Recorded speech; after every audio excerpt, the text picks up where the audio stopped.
खुलुमबाय लोगोफोर, गोजोन फुंबिलि बयनिसिमबो।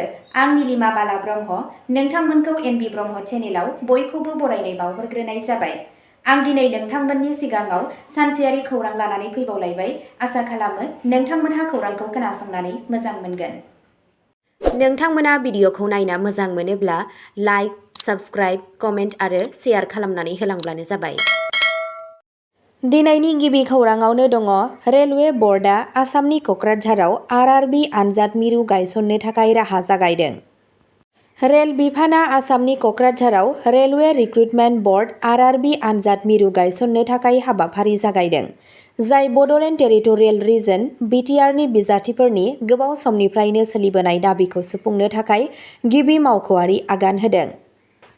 बे जाथायखौ रायजो सभानि संसद प्रमद बर'आ थांनाय 12 मे 2026 आव रेलवे बर्डनो लाइजाम लिरनानै ओनसोलनि बिजाथिफोरनि थाखाय खाबु मोनहोनो थाखाय क'क्राझाराव आरआरबि आनजाद मिरु गायसननो दाबि खालामदोंमोन। प्रमद बर' बिथांनो लिरहरनाय गांसे लाइजामाव रेलवे बर्डनि मासिगिरि आरो गाहाय मावफुं मावख'गिरि सतीश कुमारा फोरमायो दि बे थांखिखौ नायबिजिरनाय जाबाय आरो गुवाहाटी रेलवे रिक्रुटमेन्ट बर्ड (आरआरबि) आ क'क्राझाराव आनजाद मिरु गायसननो थाखाय गुदि बिजिरनायखौ जागायनो बिथोन होदों। बे हाबाफारिनि बाहागो महरै आरआरबि गुवाहाटीआ आनजाद खुंग्रा एजेन्सि (इसिए) खौ गिबि अडिट खालामनो आरो जिल्लायाव मोजां जायगाफोरखौ सिनायथिनो बिथोन होदों। आथिखालाव आसामाव आरआरबिनि आनजादआ खालि गुवाहाटी आरो तेजपुरावल' खुंजायो, जायनि थाखाय बड'लेण्ड ओनसोलनि बिजाथिफोरखौ थिसनथाइ आनजादाव जिरायनो थाखाय गोबां गोजान दावबायनो गोनां जायो।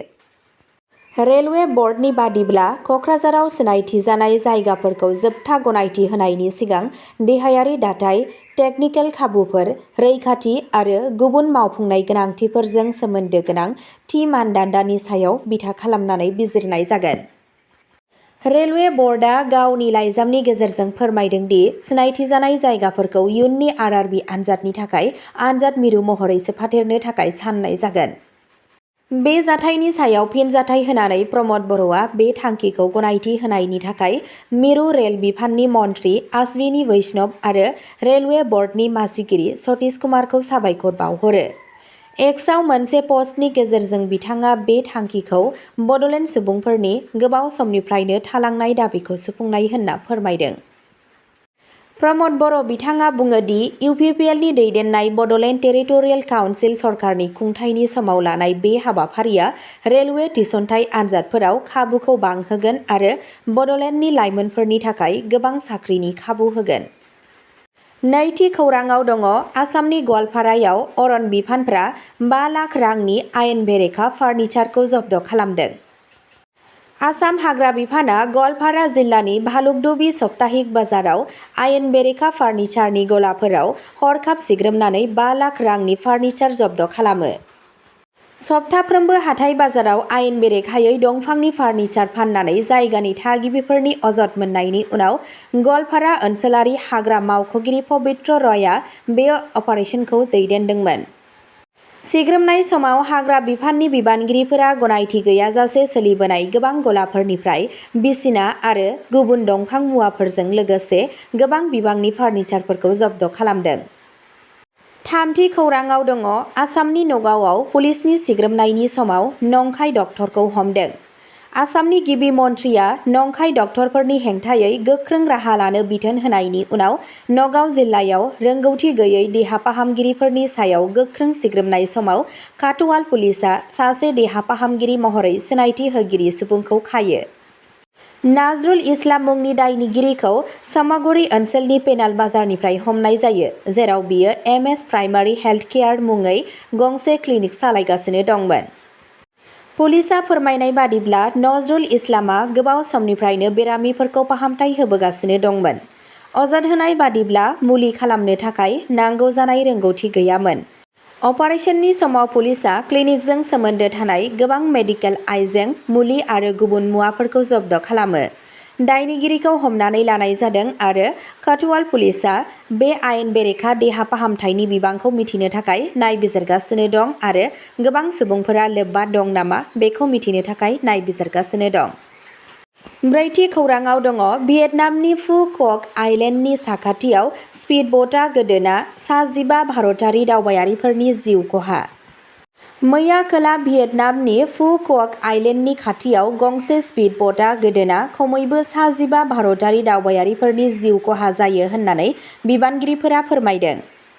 मावख'आरिफोरा फोरमायनाय बादिब्ला हन मे रुट आइलेण्डनिफ्राय एन थई जाहाज गाथोनसिम फैफिननाय समाव बे स्पिडब'टआ सा 32 भारतारि दावबायारिफोर आरो सा 4 क्रू मेम्बारफोरखौ लानानै थांगासिनो दंमोन। खौरां मोननाय बादिब्ला लैथोनि दुंहाव थासारिनि गेजेराव बे जाहाजआ लैथो रुगुंनिफ्राय 400 मिटारसो गोजानाव गोदोदों। बे जाब्रबथायनि गुबै जाथायफोरखौ दासिमबो मिथिनो मोननाय जायाखै। फारसेथिं भियेटनामनि बिबानगिरिफोरा नागिरनाय आरो रैखाथि होनाय हाबाफारिया सोलिगासिनो दं। बाथि खौराङाव दङ मणिपुराव गंथाम लांदां न'फोरखौ सावनायनि उनाव गोदान दुंहाव थासारि सोमजिदों।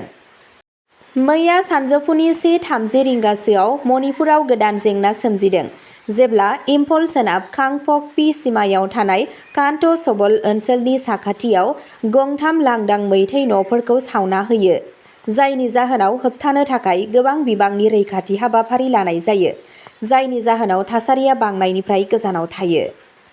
बे जाथाया सानजौफुनि 1:30 रिंगासोआव जायो।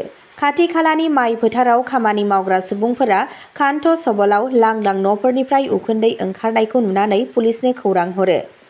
बेनि दान्दिसे उनावनो 1000सो सुबुं अनजिमा थानाय मोनसे गेदेर सुबुं थुबुरमाया लेमाखं फारसेनिफ्राय सिमा ओनसोल फारसे दावगालांदोंमोन, जायनि जाहोनाव आरोबाव दावराव-दावसि सोमजिनायनि गिनाय सोमजिदों।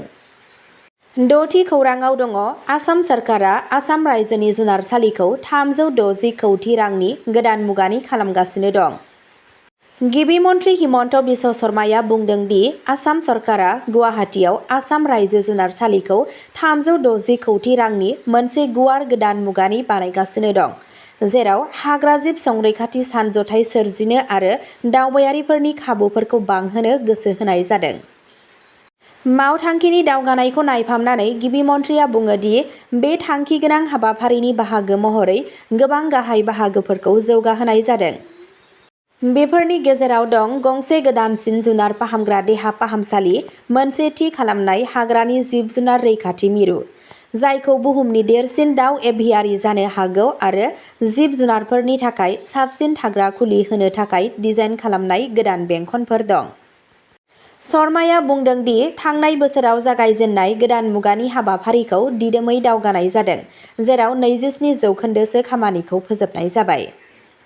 फिन जौगाहोनायखौ रायजो सरकारनि गाहाय बिथांखिफोरनि गेजेराव मोनसे होनना बुंना गिबि मन्थ्रिया बुंदों दि बेनि थांखिया आसाम रायजो जुनारसालिखौ मोनसे गोदान हाग्राजिब मिरुआरि जिब बिगियानारि पार्कआव सोलायनाय, जाय जुनार जोथोन, संरैखाथि आरो नायगिरिफोरनि रोंमोनदांथिनि आथिखालनि मानथाखोखौ आबुं खालामगोन।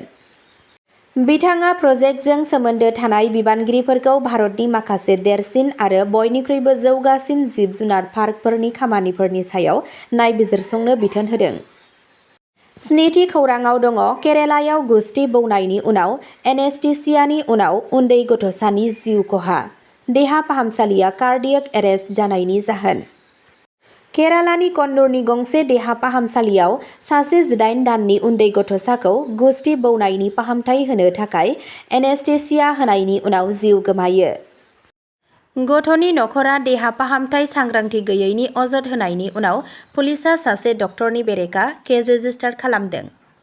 गथ' देवांश सौर्यआ टी-सरोस आरो बिसिजानि सासेल' फिसाज्लामोन, जाय एरामम क'प्टुराव थायोमोन। 5 जुलाइआव गावनि न'नि बायजोआव गेलेबाय थानाय समाव गोग्लैनायनि उनाव बिथांनि गुस्थियाव जोखोम जादोंमोन। देवांशखौ गिबियावनो गुदि फाहामथायनि थाखाय माथामंगलमनि गुदि सावस्रि मिरुसिम लांनाय जादोंमोन। बेनि उनाव बिथांखौ पय्यानुरनि बेबी मेम'रियेल हस्पिटालाव लांनाय जायो, जेराव डक्टरफोरा गारायखौ एनेस्थेसियानि सिङाव सुयो। अजद होनाय बादिब्ला गथ'आ मुलि लानायनि उनाव बेहस जादोंमोन। बेनि उनाव बिथांखौ कन्नुरनि देहा फाहामसालिनि गुबुन मोनसे दालाइयाव लांनाय जायो, जेराव शुक्रबारखालि मोनानि 9 रिंगासोआव बिथाङा रुंसारि जायो।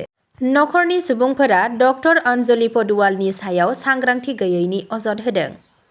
पुलिसा भारतारि न्याय संहिता 125 दफानि सिङाव केस रेजिस्टार खालामदों, जायनि थाखाय बांसिनै 3 दाननि थाखाय जोबथेसालिनि साजा होनाय जायो। केरालानि मोनबा थावनिफोराव दालाइ सामलायग्रा बेबी मेम'रियेल हस्पिटालाव नेवसिनायनि दायखौ नाजावाखै। देहा फाहामसालिनि फोरमायथियाव बुंनाय बादिब्ला गथ'आ एनेस्थेसियानि एसे उनावनो हरखाब कार्डियेक एरेस्ट जादों। बिथांमोनहा बुङो दि डक्टरफोरा गासैबो गनायजानाय फाहामथाय नेमखान्थिफोरखौ मानिदोंमोन आरो गथ'खौ बासायनो थाखाय गासैबो नाजादोंमोन। 8थि खौरांआव दङ आसामनि लखिमपुर जिल्लायाव नंखाय रां जाख्ल'नायनि अजद थानाय सानै सुबुंखौ पुलिसा गुलि गावनानै जोखोम खालामो। बे जाथाया लालुकनि साखाथियाव जादों जेब्ला दायनिगिरिया पुलिसनि जिम्मानिफ्राय खारखोमानो नाजादोंमोन। दायनिगिरि मातिबुर रेहमान आरो मकसिदुल आलम मुंनि दायनिगिरिफोरा पुलिस हान्जाखौ मोनसे सन्देहगोनां जायगासिम लांगासिनो दंमोन। पुलिसा बै ओनसोलनि मोनसे न'आव दोनखुमानाय गोबां नंखाय नटफोरखौ बोखांनो नाजागासिनो दंमोन। लखिमपुर सिनियर पुलिस सुपारिन्टेन्डेन्ट गुनेन्द्र देखाया फोरमायनाय बादिब्ला सानै सुबुङा टयलेट ब्रेकनि समाव खारनो नाजादोंमोन। गुलि गावनायनि हुमखि होसेयावबो बिसोर खारबाय थादोंमोन, जायनि थाखाय पुलिसखौ आथिंआव गुलि गावनो गोनां खालामदोंमोन होनना फोरमायो। जोखोम जानाय सुबुंफोरखौ गिबियावनो फाहामथायनि थाखाय लालुक मडेल हस्पिटालाव लांनाय जायो। उनाव बिसोरखौ आरोबाव देहा फाहामनायनि थाखाय लखिमपुर मेडिकेल कलेज आरो देहा फाहामसालियाव लांनाय जायो। अब्ला दिनैनि खौरांआ बेखिनियावनो जोब्बाय। एसेनोसै, गोजोन्थों।